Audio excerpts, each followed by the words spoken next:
بھوک، افلاس اور پسماندگی کو دور کر سکیں، اور ہم دنیا میں بسنے والی انسانوں کو، چاہے وہ کسی بر اعظم میں ہوں، کسی ملک کے اندر ہوں، ایک اچھی زندگی گزارنے کے لیے تعلیم، صحت اور روزگار کی سہولت دے سکیں۔ اور اس سفر کے اندر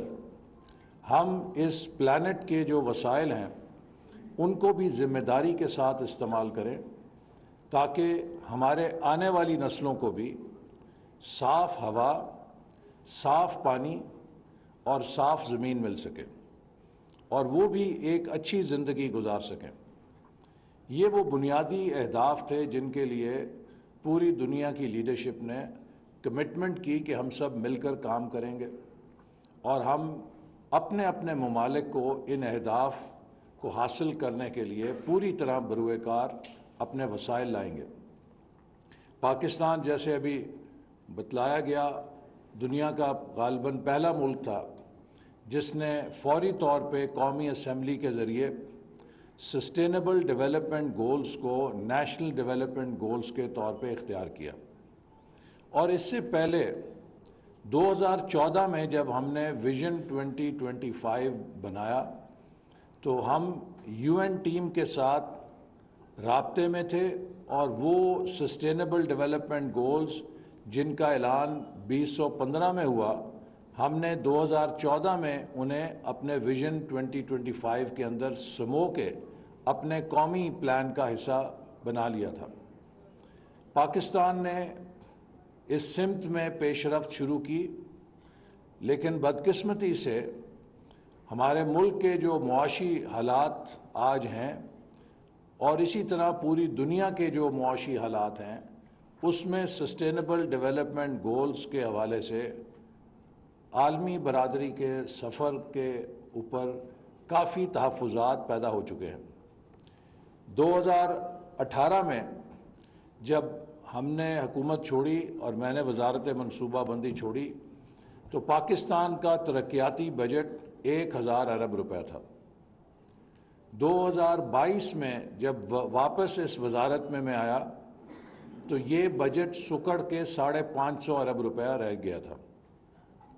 اور اگلے سال کے لیے بمشکل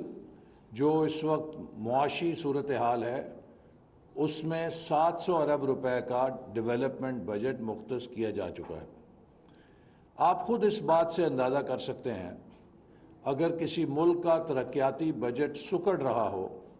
تو وہ ترقیاتی ایجنڈے پر کس قدر تیزی کے ساتھ عمل کر سکتا ہے۔ تو ہمارے لیے ایک بڑا چیلنج یہ ہے کہ وہ امور جن کے اوپر سسٹینیبل ڈیولپمنٹ گولز کو حاصل کرنے کا دار و مدار ہے، ان میں انویسٹمنٹ کرنے کے لیے ہمارے ترقیاتی بجٹ کا حجم سکڑ چکا ہے۔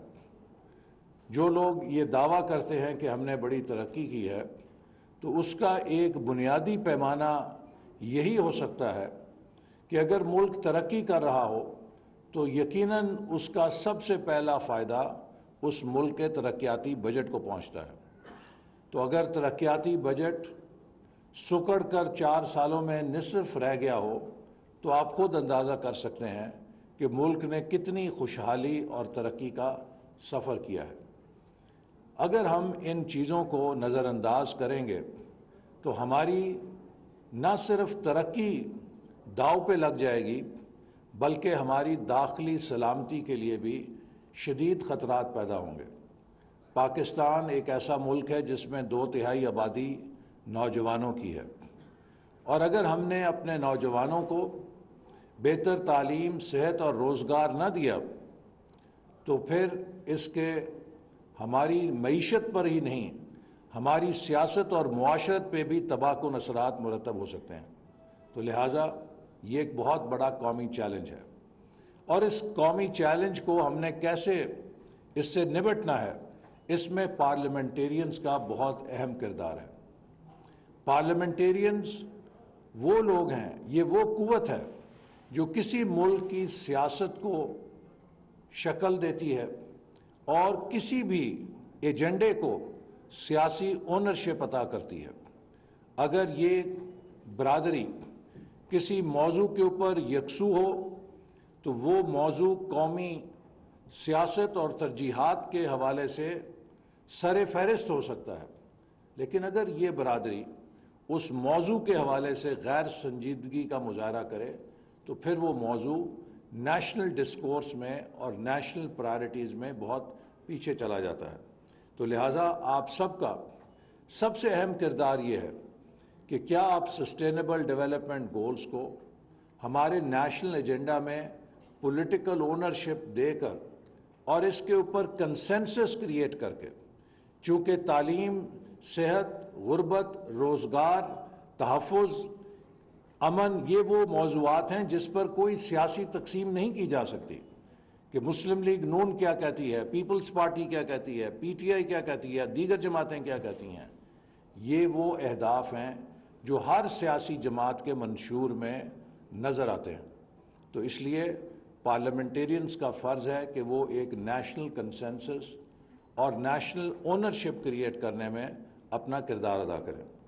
دوسرا اہم کردار اس حوالے سے جو پارلیمنٹیرینز کا ہے، وہ ایز لیجسلیچرز آپ قانون سازی کرتے ہیں۔ تو وہ قانون سازی جو ایس ڈی جیز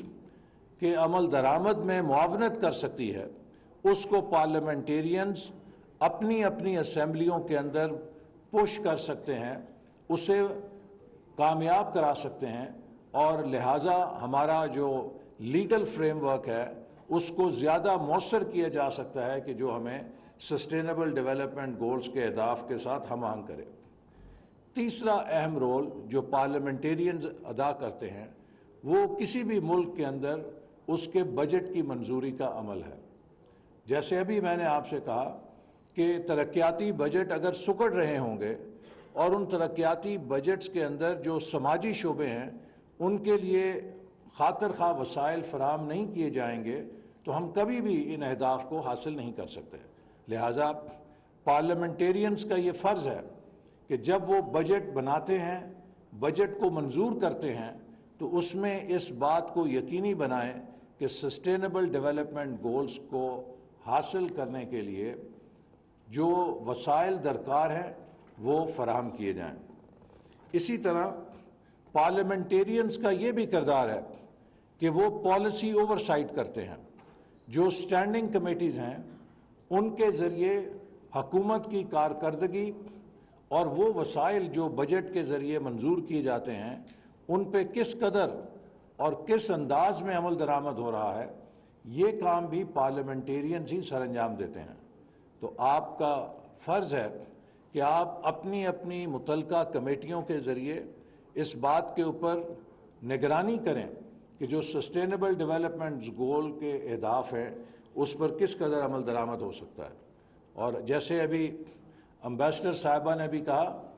آخری کام کہ یہ اہداف اس وقت تک حاصل نہیں کیے جا سکتے جب تک کہ انہیں لوکلائز نہ کیا جائے۔ اگر یہ صرف ہوا کے اندر رہیں گے، اگر یہ صرف مباحثوں کے اندر رہیں گے، اگر یہ صرف 5 اسٹار ہوٹل کے کانفرنس روموں کے اندر رہیں گے تو ان پر عمل درآمد نہیں ہو سکتا۔ سسٹینیبل ڈیولپمنٹ گولز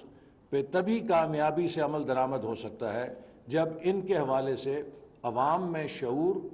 آگہی اور عوامی سطح کے اوپر ان کی اونرشپ پیدا کی جائے، جس کا مقصد یہ ہے کہ اس بحث کو گلیوں محلوں میں لے کے جایا جائے، مساجد کے اندر جو ائمہ ہیں ان کو بتایا جائے کہ وہ اس کی ضرورت اور اہمیت کو اجاگر کریں، اور اسی طرح جو ڈیموکریسی کے تینوں ٹیئرز ہیں، قومی، صوبائی اور لوکل گورنمنٹس کو بھی اس میں پوری طرح شامل کیا جائے تاکہ پورا ریاستی ڈھانچہ ان پر عمل درآمد کرنے کے لیے اپنا کردار ادا کر سکے۔ آخر میں یہی کہنا چاہوں گا کہ ابھی حال ہی میں ہائی لیول پولیٹیکل فورم اقوام متحدہ میں ہوا، جہاں مجھے پاکستان کی قومی جو جائزہ رپورٹ ہے وہ پیش کرنے کا بھی موقع ملا، اور مجھے وہاں پر جا کر خوشی بھی ہوئی اور افسوس بھی ہوا۔ خوشی یہ ہوئی کہ ہم کسی حد تک کچھ کہنے کے قابل تھے، لیکن افسوس یہ ہوا کہ بہت سارے ممالک ہم سے بہت زیادہ کارکردگی کا مظاہرہ کر رہے ہیں، لہٰذا ہمیں کیچ اپ کرنا ہے۔ ہم دنیا سے پہلے ہی پیچھے رہ چکے ہیں، لیکن اگر ہم نے کیچ اپ کرنا ہے تو ہمیں یہ بات سمجھنی ہوگی کہ معاشی ترقی کا انحصار کسی ملک کے استحکام پہ، کسی ملک کے اندر اس کی پالیسیوں کے تسلسل پر ہے۔ اگر پاکستان کی 75 سال کی تاریخ کا تجزیہ کیا جائے، ہم دیگر ممالک سے پیچھے کیوں رہ گئے؟ ہمیں پچھلے 25 سالوں میں بھارت اور بنگلہ دیش نے پیچھے کیوں چھوڑ دیا؟ تو اس کی ایک ہی وجہ ہے، ہمارے ملک کی سیاسی انسٹیبلٹی اور ہمارے ملک میں پالیسیز کا عدم تسلسل۔ جب بھی آپ کسی ملک کے اندر یہ دو چیزیں پیدا کریں گے تو اس ملک کے اندر آپ جتنے مرضی نیک تہجد گزار بندے لا کے جمع کر لیں، اگر اس ملک کے اندر استحکام نہیں ہوگا، اگر اس ملک کے اندر پالیسیز کی کنٹینیوٹی نہیں ہوگی تو وہ ملک ایک قدم آگے نہیں بڑھ سکے گا۔ وقت آ گیا ہے کہ ہم اپنی غلطیوں سے سیکھیں۔ ابھی میزبان نے ویژن 2010 کی بات کی تو وہ میرے دل کے زخموں پہ کچھ نمک چھڑک گئے، چونکہ 1997 میں جب ہم 50ویں سالگرہ منا رہے تھے آزادی کی، تو اس موقع پر ہم ویژن 2010 جب جاری کیا گیا تو اس کا مقصد یہ تھا کہ 2010 تک ہم ایک اپر مڈل انکم کنٹری بن جائیں۔ مارشاء اللہ لگا، اس نے اس کو اٹھا کے ردی کی ٹوکری میں پھینک دیا۔ 2013 میں واپس آئے تو پھر ہم نے کہا کہ اس سفر کو، ان ریزوں کو جمع کر کے دوبارہ شروع کریں، تو 2025 کا سفر شروع کیا ویژن 2025 کہ 2025 تک ملک کو ٹاپ 25 اکانومیز میں لے جائیں۔ اور 2017 میں پرائس واٹر ہاؤس کوپر نے کہا کہ اگر پاکستان اسی رفتار سے چلتا رہا تو 2030 تک ٹاپ 20 اکانومیز میں آ جائے گا، لیکن پھر 2018 میں ہم نے اپنی سمت بدل لی اور ویژن 2025 کو اٹھا کے ردی کی ٹوکری میں پھینک دیا، اور آج ہم 75ویں سالگرہ منا رہے ہیں اور پاکستان IMF کے رحم و کرم پہ کھڑا ہے۔ تو ہم نے گزشتہ 25 سال ضائع کر دیے ہیں۔ میں اس نسل کا نمائندہ ہوں کہ جس نسل نے 50ویں سالگرہ کے موقع پہ تہیہ کیا کہ ہم اس ملک کو کسی مقام پہ پہنچانا چاہتے ہیں، لیکن ان 25 سالوں میں ہم نے اگر 4 قدم آگے اٹھائے تو دھکے کے ساتھ 6 قدم ہمیں پیچھے دھکیل دیا گیا، اور آج 75ویں سالگرہ کے موقع پر ہم ملک کی جو حالت دیکھ رہے ہیں اس کے اوپر ہم سب شرمسار ہیں۔ تو میں سمجھتا ہوں کہ آج وقت آ گیا ہے کہ ہم سب کو یہ سوچنا ہے کہ جیسے گزشتہ 25 سال گزر گئے، اگلے 25 سال بھی اس سے تیز رفتاری سے گزر جائیں گے، اور جب پاکستان اپنے 100 سال کی تقریبات منائے گا، شاید اس وقت میں اور اسپیکر صاحب، ہماری نسل کے لوگ تو موجود نہیں ہوں گے،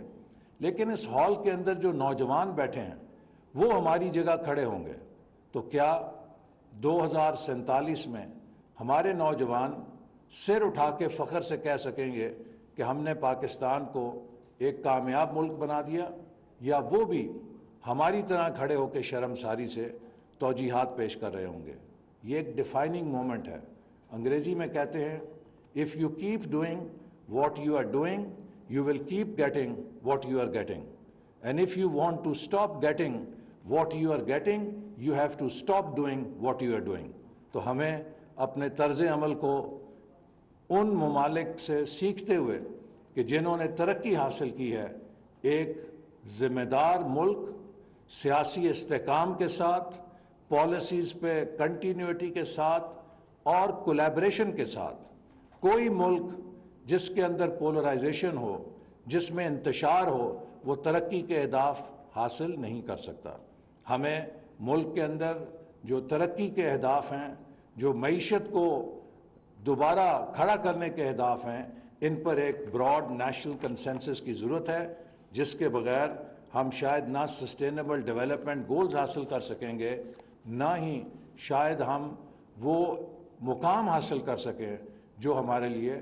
قابل فخر ہو سکتا ہے۔ میری دعا ہے کہ پارلیمنٹیرینز اس کانفرنس کے ذریعے ایک ایسا روڈ میپ بنائیں کہ جس سے وہ ملک کی عوام کی سسٹینیبل ڈیولپمنٹ گولز کو حاصل کرنے کے لیے صحیح طور پہ رہنمائی کر سکیں۔ پاکستان زندہ باد۔